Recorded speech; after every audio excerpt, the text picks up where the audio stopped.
We watched the plane land. I want to bring in Vanessa Gilmore, who is a retired federal judge who worked out of Houston, Texas. Judge Gilmore, as always, thanks for being with us. Let's begin with what I described on the air this afternoon as a jaw-dropping moment. A former president of the United States hit with a 34-count federal indictment. The reason? A hush money scheme with tentacles that reached all the way to the Oval Office at the White House. Republicans say no big deal. Democrats say no one is above the law. What say you? I say that we don't know what evidence the grand jury heard. Very often we are making opinions and pontificating based on the sound bites and the little bit that we know.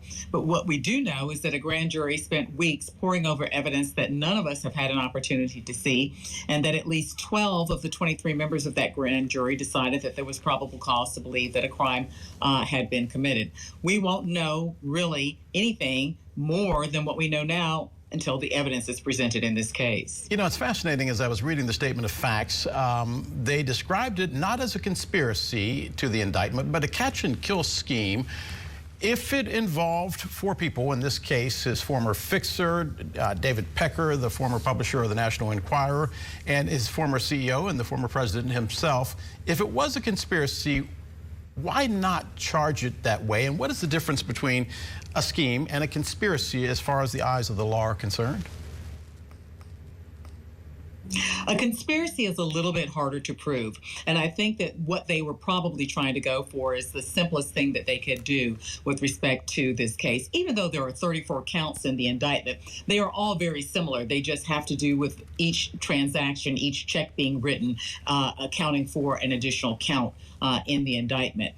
Charging it simply that way, I think, makes it easier for the prosecutors. Prosecutors like to indict and charge cases that they believe that they can win. They're not trying to indict and charge cases that are going to make it more difficult for them to get a conviction in a case. And so the likelihood of them expanding it and trying to charge it as a conspiracy would be taking it to another level that I think they just didn't need to do in this case. Judge Gilmore, we're starting to learn more about the warning that came from the bench. It was an arraignment that we thought would last between 10 and 11 minutes. It wound up being an hour. And this is where your expertise comes in. Listen to what the former president's lawyers had to say about the arraignment today, about that issue of the warning. Take a listen. The judge did not warn. The district attorney made a statement addressing what they perceived to be, I'm not sure what the words they use, inappropriate rhetoric of some sort.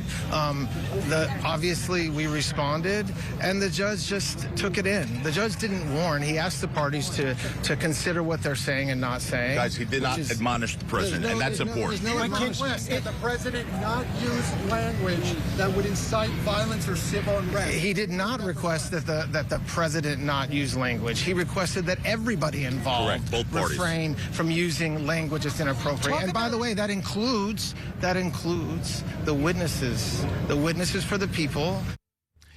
Judge, social media wasn't specifically mentioned, but already there is an image of the judge's daughter that has been tweeted by one of Donald Trump's relatives. What happens when the former president's entourage does the tweeting and not the former president himself? Well, if it's not the former president or anybody else associated with the case, the lawyers, the witnesses, then there isn't very much, if anything, that the judge can do. In this case, I believe that the judge gave a strong admonition not to do anything that would incite violence. I think that it was clearly directed at the former president, but obviously he had to make that admonition to everyone involved. If the judge feels that there is something that is being done that violates his, at this point in time, a simple admonition, then he has some options.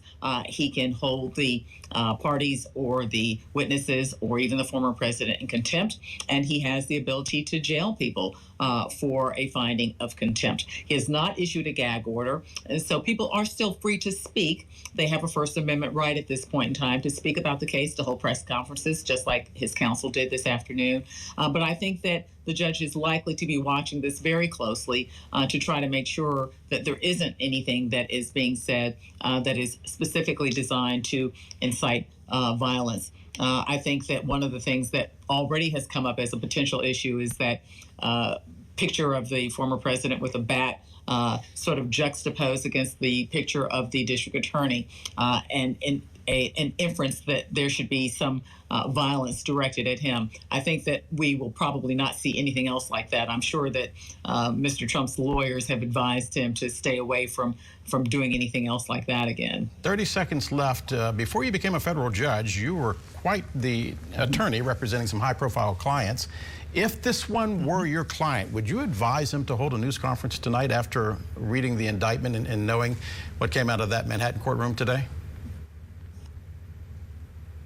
I would strongly advise my client not to hold a press conference, but I'm doubtful that advice would be heeded by this particular defendant. Retired U.S. federal judge Vanessa Gilmore, Judge V, thanks for being with us tonight. Thank you.